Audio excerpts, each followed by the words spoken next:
우리 어머님들 혹시 중요한 약속이 있어서 한껏 못 내고 거울 앞에 섰는데 이게 맞는 코디인지 아니면 내 뱃살을 가리기에 급급하셔서 거기에 치중된 옷으로만 위아래 맞춰서 나가신 적 있으세요? 저는 저희 엄마 보면서 딱 그 느낌을 받았어요. 엄마가 친구분들이랑 약속이 있다고 새로 산 옷을 입고 나오셨는데 옷 자체는 예쁜데 왠지 체형이 더 작아 보이고 답답해 보이시는 거예요. 그래서 그때 깨달았어요. 문제는 옷이 아니라 핏이었습니다. 새 옷 필요 없습니다. 지금 옷장에 있는 옷으로 충분합니다. 입는 방법만 바꾸면 돼요. 지금부터 잘 따라오세요. 첫 번째는 상의 길이입니다. 저희 엄마가 즐겨 입으시는 옷이 하나 있었어요. 배를 덮어주는 긴 티셔츠였는데요. 편하시다고 항상 그 옷만 입으셨어요. 근데 솔직히 말씀드리면 그 옷이 저희 작은 체구의 어머니를 더 작고 뭉툭하게 보이게 만들고 있었습니다. 상의가 길어질수록 허리선이 사라지죠. 허리선이 없으면 상체와 하체가 하나의 덩어리처럼 보이겠죠? 키가 작아 보이고 체형 전체가 무거워 보이게 되는 겁니다. 해외 시니어 패션 잡지인 심플 럭셔리스 다이어리의 조언을 하나 빌려오겠습니다. 긴 상의로 엉덩이를 덮는 것은 내 몸에서 제일 넓은 곳에 형광펜을 칠하는 것과 같다고요.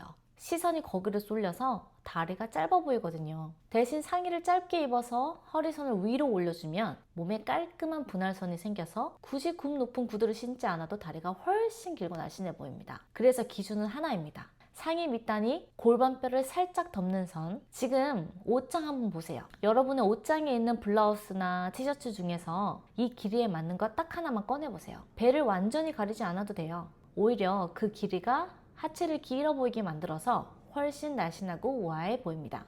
두 번째는 하이핏입니다. 주변 어머님들 보면 편하다고 고무줄 바지만 입으시는 분들이 정말 많아요. 당연히 이해하죠. 편한 거 맞아요. 근데 고무줄 바지는 허리 아래 전체를 부풀려 보이게 만듭니다. 마치 항아리가 걸어 다니는 것처럼요. 특히 배가 있으신 분들은 이 효과가 더 심하게 나타납니다. 어떤 분들은 이렇게 말씀하실 수 있어요. 나는 무조건 무엇보다 편한 걸 추구해. 맞습니다. 근데 어머니, 편하면서 예뻐 보이면 어떻게 하시겠어요? 그게 바로 오늘 제가 알려드리는 기준입니다. 집에 버튼이 달린 면바지 하나 있으시죠? 혹은 허리에서 발목으로 자연스럽게 떨어지는 통 넓은 바지요. 그 바지가 오늘부터 1순위입니다. 허벅지에서 발목으로 곱게 떨어지는 라인이 다리를 길어 보이게 만들고 하체 전체를 정돈해 줍니다. 혹시 치마를 너무 좋아하시는 분들은 A라인 스커트가 정답입니다. 허리에서 아래로 살짝 퍼지는 라인이 허리는 딱 잡아주고 엉덩이는 자연스럽게 덮어줘서 어떤 체형에도 잘 어울립니다. 집에 하나쯤은 반드시 있으실 겁니다. 세 번째는 색상 조합입니다. 제가 저희 엄마 옷장을 정리해드리고자 본 적이 있거든요. 보니까 저희 엄마가 즐겨 하시는 조합이 있었어요. 베이지 색깔 계열의 옷들이 참 많으셨어요. 그 이유가 다른 옷들이랑 매칭했을 때 쉽게 잘 어울릴 것 같다고 하시더라고요. 근데 제가 보기엔 베이지 바지 색깔이나 연한 크림색 블라우스 같은 옷이 물론 색도 예쁘고 깔끔한데 잘못 입으면 나이 들어 보이고 왠지 코디 전체가 흐릿해 보이는 느낌이 들 수도 있어요. 그게 바로 명도 차이가 없어서 생기는 문제입니다. 상하의 색상이 비슷한 밝기로 맞춰주면 전체가 하나의 덩어리처럼 보입니다. 반면 색상의 명도 차이가 생기면 그 경계선이 만들어지고 그 선이 비율을 살려주는 거죠. 집에 있는 옷으로 바로 적용할 수 있는 조합을 제가 알려드릴게요. 흰 블라우스에 감색 바지, 또는 네이비 색깔 바지, 크림색 상의에 검정 바지, 연한 하늘색 셔츠에 진한 회색 바지. 이 세 가지 조합 중 하나는 지금 옷장에 반드시 있으실 겁니다. 새로 살 필요 없습니다. 조합만 바꾸면 되는 거죠.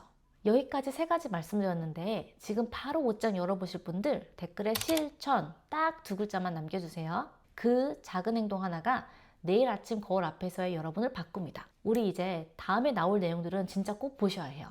지금까지는 기본적인 뼈대였다면 다음부터는 살을 붙이는 연습을 할 겁니다. 네 번째는 겉옷 활용입니다. 주변에 가디건을 정말 좋아하시는 어머님들이 많습니다. 근데 가끔 보면 몸보다 훨씬 큰 가디건을 걸치고 계신 분들이 있어요. 저희 이모만 봐도 사실 가디건을 정말 좋아하세요. 근데 같이 쇼핑 가서 보면 항상 본인 사이즈보다 한두 치수 큰 걸 고르십니다. 제가 어느 날 여쭤봤어요. 아니, 이모 왜 그렇게 긴 가디건을 입고 다 몸매를 가리는 그런 옷을 입으려고 하는 거야, 매일? 이모가 그러시더라고요. 나는 배도 있고 어깨도 넓은데 딱 붙는 거 입으면 다 티나잖아. 큰 게 낫지. 그 마음 충분히 이해요. 근데 솔직하게 제가 말씀드렸어요. 이모, 그 가디건이 오히려 이모를 더 부하게 보이고 있어. 여러분, 겉옷이 너무 크면 안에 입은 옷이 전부 묻혀버립니다. 앞에서 상의 길이, 하이핏, 색상 조합으로 잡아놓은 이 비율들이 가디건 하나로 한 번에 와르르 무너지는 거예요. 체형을 가리려고 고른 옷이 오히려 체형을 더욱 부각시키는 아이러니한 경우죠. 그래서 기준은 어깨 솔기 하나입니다. 가디건이든 재킷이든 어깨 이음선이 실제 내 어깨 끝에 딱 맞는 것을 고르세요.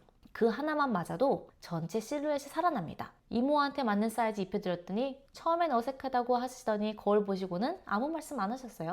표정이 다 말해주더라고요. 5번째는 신발입니다. 혹시 이런 말씀 들어보신 적 있으세요? 패션의 완성은 얼굴이다. 제 생각엔 코디의 완성은 신발인 거죠. 우리 어머님들 보면 편하다고 두꺼운 밑창의 운동화를 즐겨 신으십니다. 물론 편한 신발 중요하죠. 근데 밑창이 두껍고 볼륨이 클수록 발이 커 보이고 다리가 짧아 보입니다. 그럼 난 뭐를 신어야 해 하시겠죠? 맨날 신는 운동화 말고 가끔은 깔끔한 로퍼나 스니커즈 아니면 가벼운 플랫슈즈 같은 걸 섞어 신으셔야 합니다. 라고 말씀드리면 아마 속으로 손살을 치실 겁니다. 사실 저희 엄마만 봐도 플랫슈즈를 절대 안 신으려고 하십니다. 집에 있지도 않아요. 왜냐면 키가 작은데 굽이 없으면 키가 더 작아 보인다고 하시거든요. 이해해요. 하지만 제가 하나 말씀드릴게요. 길을 걷다가 남들이 우리 어머니 키가 몇인지 굽이 있는지 없는지 그렇게 유심히 쳐다보는 사람 아무도 없어요. 사람들은 그냥 지나칩니다. 생각보다 아무도 신경 안 써요. 그래서 결국 중요한 건 딱 하나예요. 자신감. 굽이 있어도 어색하게 걸으면 작아 보이고 플랫 슈즈를 신어도 당당하게 걸으면 커 보입니다. 자세 하나가 굽 5cm보다 훨씬 강해요. 그래도 발 아픈 건 싫다 하시는 어머님들 분명 계시죠? 그럼 무조건 납작한 거 말고 안에 2에서 3cm 정도 푹신한 쿠션이 들어간 슬림한 스니커즈나 로퍼부터 시작해보세요. 편하면서도 발이 몰라보게 날씬해 보입니다. 신발은 너무 한 종류만 고집하지 마시고 꼭 다양하게 신어보셔야 합니다. 오늘은 로퍼, 내일은 스니커즈, 모레는 플랫슈즈.